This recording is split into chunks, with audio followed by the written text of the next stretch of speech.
So எல்லாருக்கும் மிகப்பெரிய மாலை வணக்கம். நம்ம ஆல்ரெடி சொல்லியிருந்தோம் ஸ்கூல் புக் சீரீஸ் அப்படிங்கிறது குரூப் 4 டார்கெட் பண்ணி நம்ம சில சீரீஸ் எடுத்துகிட்டு போக போகிறோம் அப்படின்னு சொல்லியிருந்தோம். ஸோ அதில் என்னோடய பார்ட் பார்த்திங்கன்னா polity and economics then unit 9 இருக்கக்கூடிய ஒரு 4 சாப்டர் வந்து நான் எடுத்து போகிறேன் டெய்லியும் 7 மணிக்கு. ஸோ இன்றைக்கி மட்டும் நம்ம இந்த ரெக்கார்டட் வீடியோ பார்க்க போகிறோம். ஏன்னா 7 மணிக்கு இன்ஸ்டாவில் ஆல்ரெடி குரூப் 4 சக்ஸஸ் ஆன ஒரு நபரோட நம்ம ஒரு இன்ஸ்டா லைவ் வச்சுருக்கிறோம். ஒரு வேளை இதை நீங்கள் 7 மணிக்கு பார்த்துட்டு இருந்தீங்க அப்படின்னா இந்த வீடியோவை பின்னாடி பார்த்துக்கலாம். டைரெக்டாக இன்ஸ்டா லைவ் வந்தீங்க அப்படின்னா Veranda RACE TNPSC சேனலில் நம்ம அதில் அவங்கள நம்ம சந்திக்கலாம். சரியா? ஸோ நம்ம இன்றைக்கி பார்க்கக்கூடியது ஸ்கூல் புக் சீரீஸ். நம்ம அன்றைக்கே சொல்லியிருந்தோம் 6th டேர்ம் 1 பார்க்க போகிறோம். நம்ம இன்றைக்கி என்ன பார்க்க போகிறோம், 6th டேர்ம் 1 எக்கனாமிக்ஸ் கிடையாது, சிவிக்ஸ் மட்டும்தான் இருக்குது. ஸோ அந்த டாப்பிக்கை நம்ம பார்க்க போகிறோம் கொஸ்டின் வைஸாக. ஸோ மறந்துடாதீங்க, நம்மளோட டார்கெட்டு 180 கொஸ்டின்ஸ் டிஎன்பிசியோட குரூப் 4. ஸோ அதில் என்னோடய பார்ட் அப்படிங்கிறது ஒரு 25 கேள்விகள். இந்த 200 கேள்விகளுக்கு தினமும் 7 மணிக்கு மறக்காமல் வந்துடுங்க.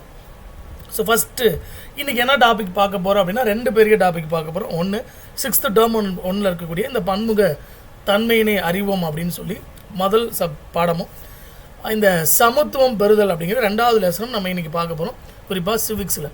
அதில் ஃபஸ்ட்டு கேள்வி அப்படின்னு எடுத்துக்கிட்டிங்கன்னா dash is the land of highest rainfall in India. இந்தியாவில் அதிக மழைப்பொழிவு பெறும் இடமாக எதை சொல்கிறாங்க அப்படின்னா, ஸோ மேகாலயில் இருக்கக்கூடிய இந்த மவுண்ட் சிண்ட்ரோம் அப்படிங்கிற இந்த இடத்த தான் நம்ம சொல்கிறோம். ஸோ அதிகமான மழைப்பொழிவு பெறக்கூடிய ஒரு பகுதியாக இது இருக்குது. 6வது புக்கு ரொம்ப பேசிக்காக தானே இருக்கும். ஸோ அதுலேருந்து இந்த கேள்வி எடுத்திருக்கோம். அதே குறைவான மழைப்பொழிவு அப்படின்னு பார்த்தீங்கன்னா ராஜஸ்தானில் இருக்கிற ஜெய்சல்மார் அப்படிங்கிற இடம் தான் நமக்கு குறைவான மழைப்பொழிவு இருக்கக்கூடிய ஒரு பகுதிகளாக நமக்கு இருக்குது. ஸோ எந்த ஸ்டேட்டில் இருக்குது, ராஜஸ்தான் மாநிலத்தில் இருக்கக்கூடிய ஒரு இடம் தான் நம்ம சொல்கிறோம். சரியா? ராஜஸ்தான் ஸ்டேட்டில் இருக்கக்கூடியது. தென் இந்தியாவோட சென்சஸ் அப்படிங்கிறது 2001 எடுத்த சென்சஸ் படி இந்தியாவில் மேஜர் லாங்குவேஜஸ் அப்படிங்கிறது எவ்வளோ இருக்குது, அதர் லாங்குவேஜஸ் அதாவது சிறிய சிறிய குழுக்கள் இந்தியாவில் என்ன வகையான மொழிகளை, எத்தனை வகையான மொழிகளை பேசுகிறாங்க அப்படின்னு இந்த கேள்வி. ஸோ பாருங்கள், 122 1599 பிற மொழிகளை பேசுகிறாங்க, 199 1599 பிற மொழிகளை பேசுகிறாங்க, 122 1522, 142 1692. ஸோ இந்த கேள்வி எங்கே இருக்குன்னா 6வது புக்கில் இருக்கக்கூடிய கொஸ்டின்ஸு. ஸோ என்ன ஆன்சர் வரப்போகுதுன்னா நமக்கான ஆன்சர் வந்து ஆப்ஷன்ஸ் ஏ. இந்தியாவில் அதிகமாக மக்கள் பேசக்கூடிய மொழிகளாக, முக்கிய மொழிகளாக 2001 எடுத்த மொழிகளோட கவுண்ட்டு 122 மொழிகள். ஸோ பிற மொழிகள் அதாவது இம்பார்ட்டன்ட் கொடுக்கப்படாத மொழிகள்னு மீனிங் கிடையாது. இந்த வட்டார மொழிகள், இந்த ரீஜனல் லாங்குவேஜஸ், அந்த இப்போ கொங்கு தமிழ், மதுரை தமிழ் சொல்கிறோம், அந்த மாதிரி இந்தியாவோட மொழிகளின் எண்ணிக்கையும் இருக்குது. குறிப்பாக 1599 மொழிகள் அந்த மாதிரி இருக்குது. இந்தியாவில் இருக்கக்கூடிய மொத்த மொழி குடும்பங்கள் அப்படின்னு சொல்லுவாங்க. In India has how many number of major Indian languages families, எவ்வளோ மொழி குடும்பங்கள் இந்தியாவில் இருக்குது அப்படின்னு பார்த்தீங்கன்னா 4 வகையான மொழி குடும்பங்கள் இந்தியாவில் இருக்குதுன்னு சொல்கிறாங்க. குறிப்பாக தமிழ், திராவிட மொழி குடும்பத்தை சார்ந்த மொழியாக சொல்கிறோம். சைனா, திபெத்தியன் சார்ந்த மொழி குடும்பங்கள் இருக்கும். அந்த மாதிரி இந்தியாவில் இருக்கக்கூடிய இந்த லாங்குவேஜஸ் ஃபேமிலிஸ் அப்படிங்கிறது 4 வகையான மொழி குடும்பங்கள் நமக்கு இருக்குது. ஸோ அதில் என்னென்ன, இந்தோ ஆரியன் இருக்கா, திராவிடன் இருக்கா, ஆஸ்ட்ரோ ஆஸ்டிக் இருக்கா, சினோ திபெத்தியன் மொழி அப்படிங்கிற இந்த 4 வகையான மொழி குடும்பங்களில் எது நமக்கு வரும், எது வராது அப்படின்னு கேட்குறாங்க. இந்தியாவில் இருக்கக்கூடிய முக்கியமான மொழி குடும்பங்கள் அப்படின்னு சொல்கிறோம். என்னென்ன வரும், என்னென்ன வராது அப்படின்னா இதில் இருக்க இந்தோ ஆரியன் வரும். குறிப்பாக வட இந்தியாவில் பேசப்படக்கூடிய ஒரு மொழி குடும்பங்களாக இருக்குது திராவிடன் மொழி. தென்னிந்தியாவில் பேசக்கூடிய தமிழ், தெலுங்கு, மலையாளம், கன்னடம் போன்ற மொழிகள் திராவிட மொழி குடும்பங்களை சார்ந்ததாக இங்கே இருக்கக்கூடிய இந்த ஹிஸ்டாரிக்கல் ஈவெண்ட்ஸ் பண்ணக்கூடிய நபர்கள் வந்து சொல்கிறாங்க. தென் ஆஸ்ட்ரோ ஆஸ்டிக்ஸ் மத்திய இந்தியா பகுதியில் பேசக்கூடிய மொழிகள். இந்த நார்த் ஈஸ்டில் பேசக்கூடிய இந்த சீன திபெத்தியன் மொழி குடும்பங்கள் அப்படின்னு இருக்குது. சரியா? ஸோ அப்போ மொத்தமாக இந்த 4மே இந்தியாவில் இருக்கக்கூடிய மொழி குடும்பங்களாக தான் நமக்கு இருக்குது. அப்போ இந்த 5வது கொஸ்டினுக்கு ஆப்ஷன் சி வந்து நம்ம பார்க்க போகிறோம். தென் அந்த top 5 languages spoken in India as per 2011 census. இந்தியாவில் 2011 அதிகம் பேசும் மொழிகளாக வரிசைப்படுத்துக. ஹிந்தி, பெங்காலி, தெலுங்கு, மராத்தி, தமிழ். இதை வந்து 6 வயசாக அடுக்குங்கன்னு சொல்கிறாங்க. இங்கே எல்லாருக்குமே தெரியும் ஹிந்தி அப்படிங்கிறது தான் அதிகமாக ஏறக்குறைய 41% மேலே பேசக்கூடிய மொழிகளாக இருக்குது. அதுக்கப்புறம் பெங்காலியா, தெலுங்கா, மராத்தியா, தமிழா அல்லது தெலுங்கு, மராத்தி, தமிழ், பெங்காலியா? என்ன ஆப்ஷன்ஸ்? கரெக்டாக யோசிச்சு பாருங்கள். எக்ஸாம்ஸில் இந்த மாதிரி கொஸ்டின்ஸ் தான் உங்களுக்கு கேட்குறாங்க. பியூர் அண்ட் ஸ்கூல் புக்கில் இந்த மட்டும்தான் எடுத்துருக்கிறேன். வெளியில் எங்கேயுமே இந்த கேள்வி வந்து நம்ம போகல. ஸோ என்ன சார் ஆப்ஷன்ஸ் அப்படின்னா, இந்த ஆர்டரே கரெக்டு தான். ஃபஸ்ட் ஹிந்தி, அப்புறம் பெங்காலி, அப்புறம் தெலுங்கு, அப்புறம் மராத்தி, லாஸ்டாக தமிழ். அப்போ 1 2 3 4 5. என்னோட option B. Then the constitution of India recognise dash language as official languages up to 2022. 2022 வரை இந்திய அரசியலமைப்பு அங்கீகரித்த மொழிகளின் எண்ணிக்கை அப்படின்னா 22 மொழிகள் நமக்கு இருக்குது. ஆரம்பத்தில் 14 லாங்குவேஜஸ் அப்படின்னு இருந்திருக்கும். 1967 சிந்தி மொழியை வந்து சேர்த்தாங்க. 1991 அடுத்த 3 மொழிகளாக இருக்கக்கூடிய கொங்கணி, மணிப்பூரி, நேபாளி அப்படிங்கிற மொழியை சேர்த்தாங்க. தென் 1992 71st அமெண்ட்மெண்ட். தென் 2003 92nd அமெண்ட்மெண்ட் படி போடோ, டோக்ரி, மைத்தாலி, சாந்தலி அப்படிங்கிற மொழியை வந்து இந்தியாவோட அங்கீகரித்த மொழியாக சேர்த்தாங்க. ஸோ 22 மொழிகள் இருக்குது. தென் செம்மொழி அந்தஸ்து. எந்த மொழி 1000 ஆண்டுகளுக்கு பழமையான மொழியாக இருக்குது? தென் தனக்குன்னு சொந்தமான ஒரு ஸ்கிரிப்ட், எழுத்து வடிவம் இருக்கக்கூடிய மொழிகள் செம்மொழி அப்படின்னு சொல்கிறோம். அப்போ இந்திய அரசாங்கம் முதல் செம்மொழியாக தமிழை அறிவித்த ஆண்டு எது அப்படின்னு கேட்டுக்கிறாங்க. 2003, 2002, 2004, 2001. இது கடைசியாக குரூப் 1 கூட கேட்டிருப்பாங்க. பாருங்கள், ஒரு பேசிக் கேள்வி. ஸோ என்னென்னா 2004 அனௌன்ஸ் பண்ணாங்க. காங்கிரஸ் அரசாங்கம் பதிவேற்ற உடனே அனௌன்ஸ் செய்யப்பட்டது இந்த செம்மொழி அந்தஸ்து. தென் மேட்ச் த ஃபாலோயிங். எந்த மொழி எந்த வருஷம் அப்படின்னு கேட்டிருக்கிறாங்க. சான்ஸ்கிரிட்டு, தெலுங்கு, மலையாளம், ஒரியா. 2005 எது? 2013, 2016, 2018. ஸோ இருக்கிறதுலே கடைசி மொழி வந்து ஒரியா தான். 2016 வந்துச்சு. அப்போ 4க்கு சி, ஒரே ஆப்ஷன்ஸ் தான் இருக்குது. அப்போ சமஸ்கிருதம் 2005, தெலுங்கு 2008, மலையாளம் 2013. கரெக்டாக? அப்போ சான்ஸ்கிரிட் 2005 கரெக்டாக இருக்குது. தென் தெலுங்கு பாருங்கள் 2008 இருக்குது, மலையாளம் 2013 இருக்குது, ஒரியா 2016 இருக்குது. அப்போ ஆப்ஷன் ஏபி, டிசி. இந்திய தொல்லியல் துறை இதுவரை கண்டுபிடித்த கல்வெட்டு சான்றுகளில் டேஷ் பர்சன்டேஜ் தமிழ்நாட்டில் இருந்தது. About dash percentage of total epigraphical inscriptions founded by the archaeology survey of India are from the Tamil Nadu and most of these are in the Tamil script. அப்போ இந்தியாவில் இந்த ஏஎஸ்ஐ அப்படின்னு சொல்லப்படக்கூடிய இந்த இந்தியாவோட தொல்லியல் ஆய்வுத்துறை அப்படின்னு சொல்லுவோம். குறிப்பாக இந்தியா முழுவதும் இருக்கக்கூடிய இந்த கல்வெட்டுகள் அதை கண்டுபிடிச்சி எபிகிராபிக் அப்படின்னு சொல்லக்கூடிய முறை மூலிமா அதை படிப்பாங்க.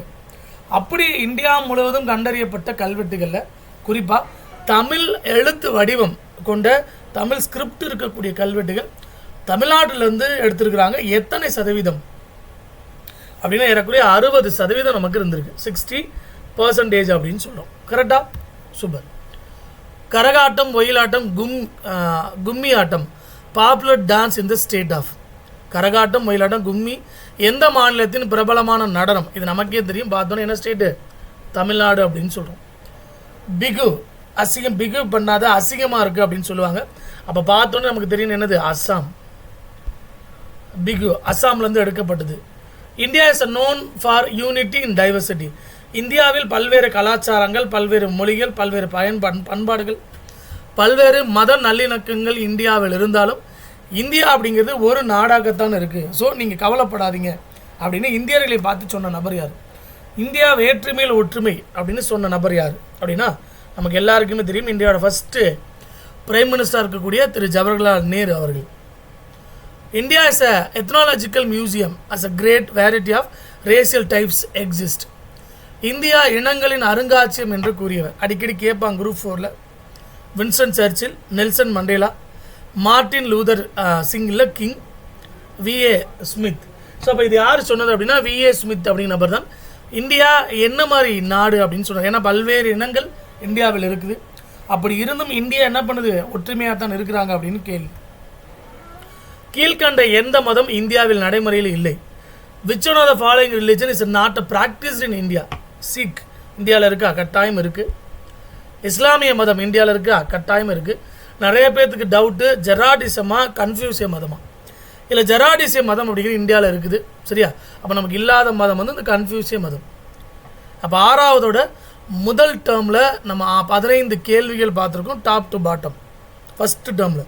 ஸோ ஒரு தடவைக்கு மறுபடியும் வீடியோவை பார்த்து ரிவர்ஸ் பண்ணிக்கங்க. ஸோ லைன் பை லைனாக எடுத்துருக்கிறேன். ஸோ கொஸ்டின்ஸில் சில ஸ்டேட்மெண்ட்டு கூட மாறி இருக்கலாம். ஓகேவா? அடுத்து 2வது lesson. Constitution states that the state shall not discriminate against any citizen on the ground of religion, race, caste, sex, place of birth. அரசானது தன குடிமக்களை மதம், நிறம், ஜாதி, பாலினம், பிறந்த இடம் ஆகியவற்றின் அடிப்படையால் பிரித்து பார்க்கக்கூடாது அப்படிங்கிறது எந்த ஆர்டிகல்? எல்லாருக்குமே தெரியும். இது 15ல் தான் சொல்கிறாங்க அப்படின்னு தெரியும். அப்போ 15ல் 1 என்ன, 2 என்ன, 3 என்ன, 4 என்ன அப்படின்னா நமக்கு தெரியணும் கொஞ்சம். ஏன்னா ஸ்கூல் புக்கில் 6வதுல இது கொடுத்துருக்குறாங்க. ஸோ இதோட ஆன்சர் என்னது? 15ல் 1. 15ல் 1 தான் இதோட ஆன்சர். 17-2 அப்படிங்கிறது வேலை பார்க்கக்கூடிய பொது இடங்களில். 17-3ங்கிறது ஸ்பெஷல் கேட்டகரி கிரியேட் பண்ணலாம், உமன்ஸ் அண்டு சில்ட்ரன்ஸ்க்காக நீங்கள் கிரியேட் பண்ணலாம் அப்படின்னு சொல்கிறாங்க. அப்போ நம்மளோட answer 15ல் 1. After 28 years in prison, former South African President Nelson Mandela was freed in India. freed in தென்னாப்பிரிக்காவின் முன்னாள் அதிபரான திரு நெல்சன் மண்டேலா 27 ஆண்டு சிறைவாசம், நாட்டை இறைவாசம், சிறைவாசம் 27 ஆண்டு சிறைவாசத்துக்கு பிறகு விடுதலை செய்யப்பட்ட ஆண்டு இந்த வருஷம். பாருங்கள், இப்படிலாம் கேள்வி எடுப்பாங்க குரூப் 4ல். நம்ம ஆளுங்களை பற்றி நமக்கு தெரியாது. சிம்பிளாக எவ்வளோ டிக்கெட் ரேட்டு குறைஞ்சதுன்னு எடுத்திருப்பாங்க. இயர் பார்த்தீங்கன்னா 1990. சுதந்திர இந்தியாவின் முதல் சட்ட அமைச்சர் எல்லாருக்குமே தெரியும். Was the independent India's first law minister யார்? B.R. Ambedkar. Doctor B.R. Ambedkar was posthumously awarded the Bharat Ratna. Ambedkar அவர்களுக்கு பாரத் ரத்னா விருது வழங்கப்பட்ட ஆண்டு 90, 91, 92, 93 அப்படின்னு பார்த்தோம்னா 1990ல் இதை கொடுத்துருக்குறாங்க. அதிக படிப்பறிவு கொண்ட தமிழக மாவட்டம் கன்னியாகுமரி, சென்னை, தூத்துக்குடி, நீலகிரி. அப்படின்னா கேரளாவுக்கு பக்கத்தில் இருக்கிறனால கன்னியாகுமரியில் அது ரிஃப்ளெக்ட் ஆகிருக்கு. சரியா? அடுத்து குறைவாக இருக்கக்கூடிய மாவட்டம் தர்மபுரி டிஸ்ட்ரிக்ஸ். குறைவாக இருக்கக்கூடிய district Dharmapuri districts. Which one is not a causes of prejudice? பாரபட்சம் உருவாவதற்கான காரணங்கள் இல்லாதவை. 1 சோசியலைசேஷன், சமூகமயமாக்கல்னா பாரபட்சம் உருவாகிறதுக்கான வாய்ப்பு இருக்குது. கன்ஃபார்மிங் பிஹேவியர்ஸ், நிர்ணயிக்கப்பட்ட நடத்தை, அதுவும் காரணம் இருக்குது. பொருளாதார பயன்பாடு, இப்போ நான் வந்து இவ்வளோ சம்பளம் வாங்குறேன், நீ இவ்வளோ வாங்குற, நீ இந்த இதை அடைச்சிக்கிற, கட்டாயம் இந்த பிரச்சனை வரும். டி கான்ஃப்ளிக்ட், முரண்பாடுகள் ஏதும் இல்லாமல் இருத்தல். இதுதான் ஆன்சர். இதுதான் இந்த பாரபட்சம் உருவாகுவதற்கான காரணங்கள் இல்லாதவைன்னு சொல்லப்படுறாங்க. Which of the following statement is correct regarding socio-economic inequality? சமூக பொருளாதார சமத்துவமில் பின்வருவற்றில் எவை சரியானது? District with low literacy rate are found to be with lower sex ratio. District with higher literacy rate are found to be with lower sex ratio. District with low literacy rate are found to be with higher sex ratio. District with higher literacy rate are found to be higher sex ratio. அதாவது குறைந்த படிப்பறிவு கொண்ட மாவட்டம் குறைந்த பாலின விகிதம் கொண்டது. கரெக்டா? அதிக படிப்பறிவு கொண்ட மாவட்டம் குறைந்த பாலின விகிதம் கொண்டது. குறைந்த படிப்பறிவு கொண்ட மாவட்டம் அதிக பாலின விகிதம் கொண்டது. அதிக படிப்பறிவு கொண்ட மாவட்டம் அதிக பாலின விகிதம் கொண்டது. சரி, இதை நல்லா ஞாபகம் வச்சுக்கணும். ஏன்னா சோசியோ எக்கனாமிக் இன்இக்வாலிட்டி அப்படிங்கிறது ரொம்ப முக்கியம். எஜுகேஷனும் லோவாக இருக்கணும், செக்ஸ் ரேஷியோ ஆல்ரெடி லோவாக ஆகிடும். எந்த மாவட்டம் குறைவான படிப்பறிவு விகிதம் இருக்குதோ அந்த மாவட்டம் என்னது பாலின விகிதத்திலையும் குறைவாக இருக்கும் அப்படின்னு சொல்கிறாங்க. இது மாவட்டத்தில் தான் சார். அப்போ கேரளா அப்படின்லாம் சொல்லிடுறாங்க. இது டிஸ்ட்ரிக்ஸை பொறுத்த வரைக்கும். ஓகேவா? தென் சமத்துவமின்மை மற்றும் பாதுகாப்பை நீக்குவதற்கான சான்றுகள். The remedial measures for abolishing inequality and discrimination in Indian society is RR. அனைவருக்கும் தரமான உடல்நிலை மற்றும் கல்வி கிடைக்க செய்தல். ஸோ எல்லாருக்குமே நல்ல ஒரு ஹெல்த் கேரோ எஜுகேஷனோ கொடுத்தோம் அப்படின்னா இந்தியாவில் சமத்துவமின்மை அப்படிங்கிறது குறைக்கலாமா? Be aware of current gender bias. தற்போதைய பாலின பாரபட்சம் பற்றி நம்ம அவங்களுக்கு தெரிவித்தோம் அப்படின்னா இந்த சமத்துவமின்மை பாதுகாப்பு, இப்போ ஆண் பெண் அப்படின்னு இல்லாமல் பெண்களுக்கு பாதுகாப்பு கொடுக்கணும் அப்படின்னு நம்ம கொண்டு வந்தோம்னா இதெல்லாம் நடக்குதா அப்படின்னா கட்டாயம் ரெண்டுமே சரிதாங்க. ரொம்ப முக்கியம். எக்ஸாமை தாண்டி நீங்கள் கற்றுக்கணும். இந்தியாவில் எல்லாருக்குமே கல்வி அப்படிங்கிறது கிடச்சிருச்சு, சுகாதாரம் அப்படின்னு கிடச்சிருச்சுன்னா இங்கே ஏற்ற தாழ்வே கிடையாது. ஒன்று, இப்போ இருக்கக்கூடிய இந்த பிரச்சனை ஆண் பெண், ஆணினம் பெண்ணினம் அப்படிங்கிற பிரச்சனை எல்லாருக்குமே தெரிஞ்சிச்சுன்னா உங்களுக்கு என்ன கிடையாது, இந்த சமத்துவமின்மை அல்லது பாதுகாப்பு குறைபாடு இருக்காது அப்படின்னு சொல்லுது. Doctor A P J Abdul Kalam was the dash the president of India who is fondly remembered as people president. மக்களின் குடியரசுத் தலைவர் என அறியப்பட்ட ஏபிஜே அப்துல் கலாம் டேஷாவது குடியரசுத் தலைவர் ஆவார். 10, 11, 12, 13. ஸோ ஆன்சர் என்னது 11th. சரியா?